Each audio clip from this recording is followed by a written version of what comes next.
উচ্চ মাধ্যমিক 2025 শিক্ষাবর্ষে তোমরা যারা দর্শন পরীক্ষা দেবে তোমাদের জন্য আজকে আমি অত্যন্ত গুরুত্বপূর্ণ একটা ভিডিও নিয়ে এসেছি।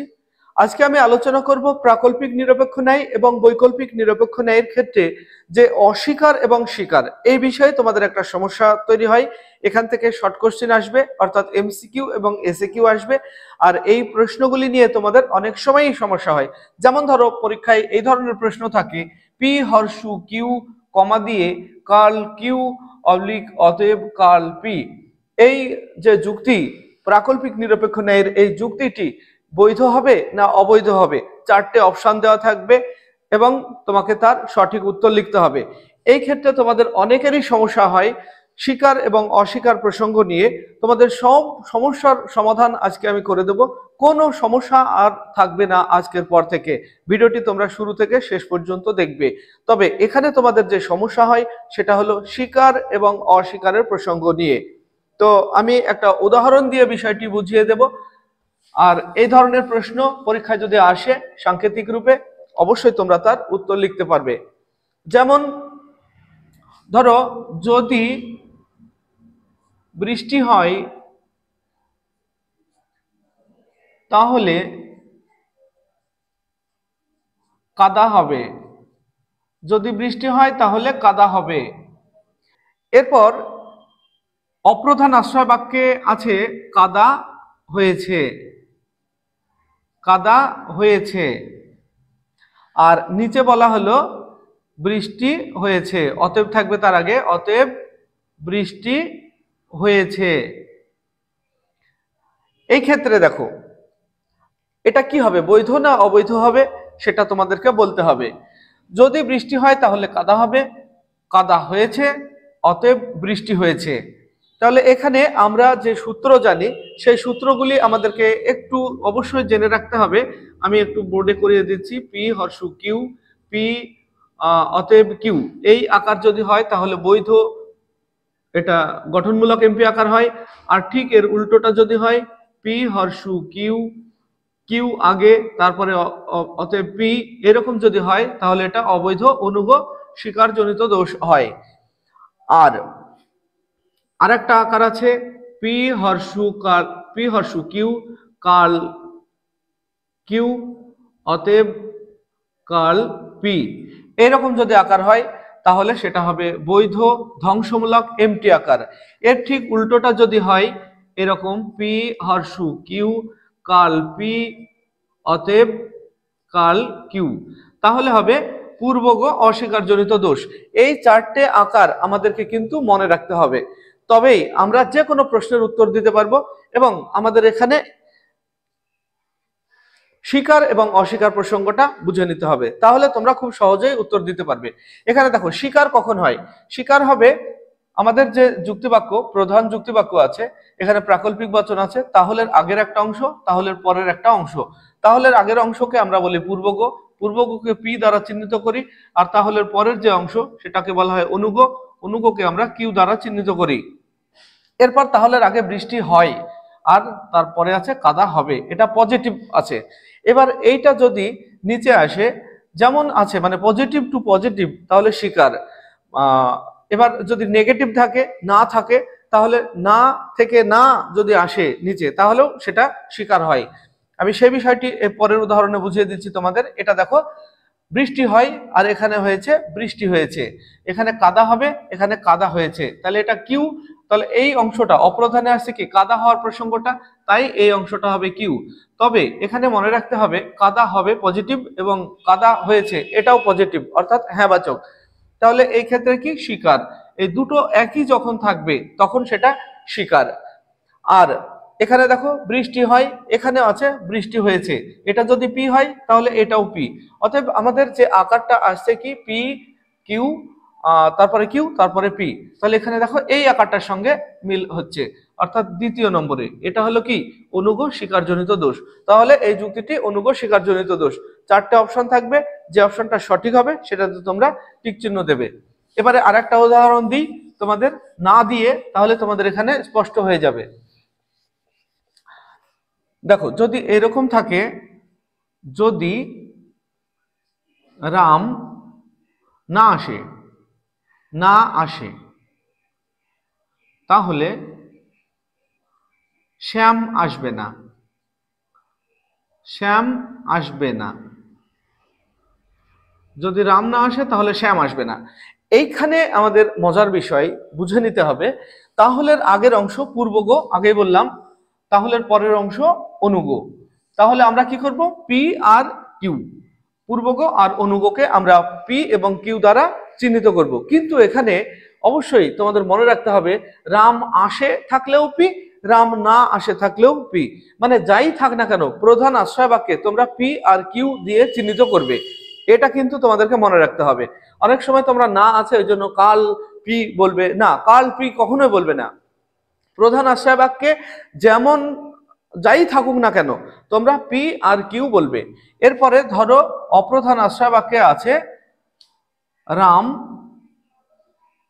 এসেছে, রাম এসেছে, তার নিচে অতএব শ্যাম এসেছে, শ্যাম এসেছে। এখানে দেখো তোমরা অনেকেই বলবে এটা রাম এসেছে আগে আছে, শ্যাম এসেছে তারপরে আছে, মানে এই আকারটা আসবে, অর্থাৎ গঠনমূলক এমপি আকার আসবে। কিন্তু না, এটা কখনোই হবে না, এটা ভুল হবে। দেখো এখানে আমাদের বুঝে নিতে হবে স্বীকার আর অস্বীকার প্রসঙ্গটা কিভাবে। এখানে আছে রাম না আসে, আর এইখানে আছে রাম এসেছে, অর্থাৎ এটা হ্যাঁ বাচক, আর এইটা আছে না বাচক। তাহলে এটা পি কিন্তু কাল পি, মানে আমরা সব সময় কাল কখন দেব, মানে অস্বীকার, এটা হলো অস্বীকার, পূর্বগকে অস্বীকার করা হয়েছে। অস্বীকারটা কখন বলবো আমরা, যখন পূর্বগ বা অনুগ যাই থাক না কেন নিচে যে অংশটা আসবে তার সঙ্গে ক্রস হয়, ক্রসিং যদি হয়, হ্যাঁ আর নায়ের যদি ক্রসিং হয় তাহলে অবশ্যই সেটা বলবে অস্বীকার।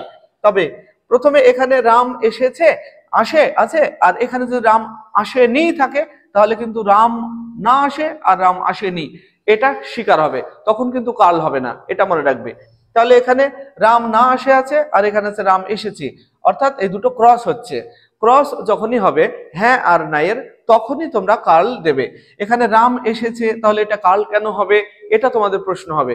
কিন্তু এটা মনে রাখবে, রাম এসেছে এইভাবে আমরা কাল বা অস্বীকার ব্যাপারটা ব্যবহার করি না, আমরা কাল বা অস্বীকার ব্যবহার করি এইভাবে যে এই আমাদের যে অংশ আছে পূর্বগ অনুগ, এই অংশের সঙ্গে যে নিচে অপ্রধান বা সিদ্ধান্তে যে অংশ আসছে তার মধ্যে ক্রস হচ্ছে কিনা সেটা লক্ষ্য রাখবে। তাহলে রাম না আসে আর এখানে আছে রাম এসেছে, তাহলে এখানে না আসার কথা আছে এখানে এসেছে, তাহলে এটা ক্রস হচ্ছে, অতএব এটাতে কাল হবে।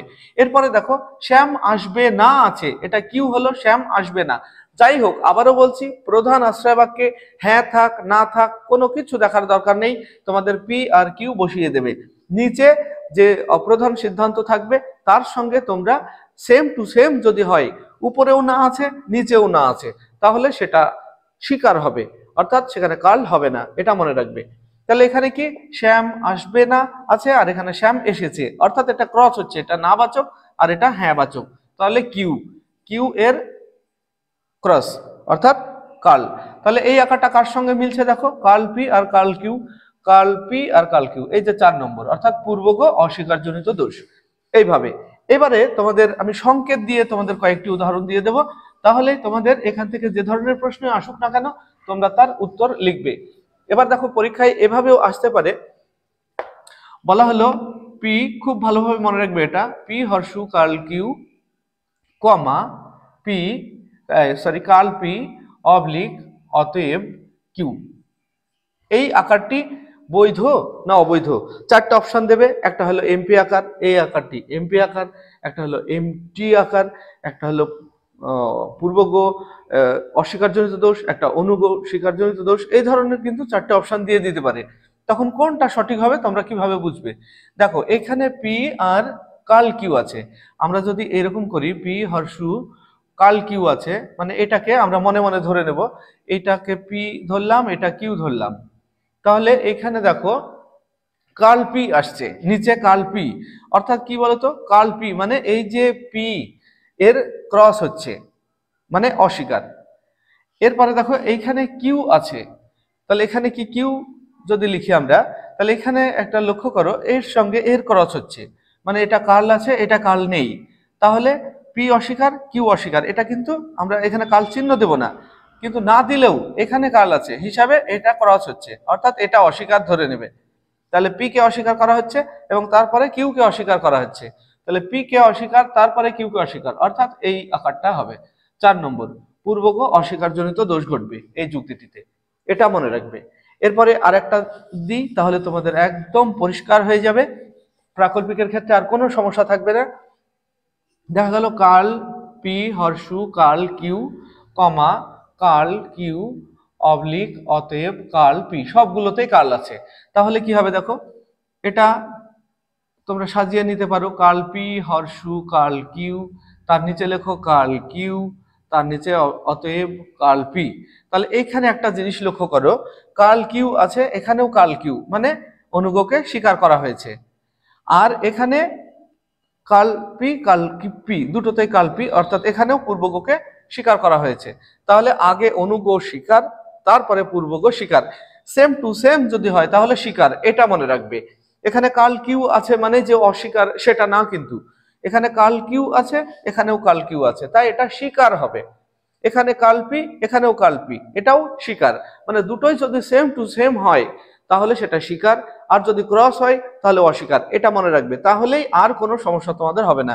এটা দেখো কার্ল কিউ কার্ল পি, তাহলে কোনটা হবে এবার বলো, এই আকারটা ঠিক হবে।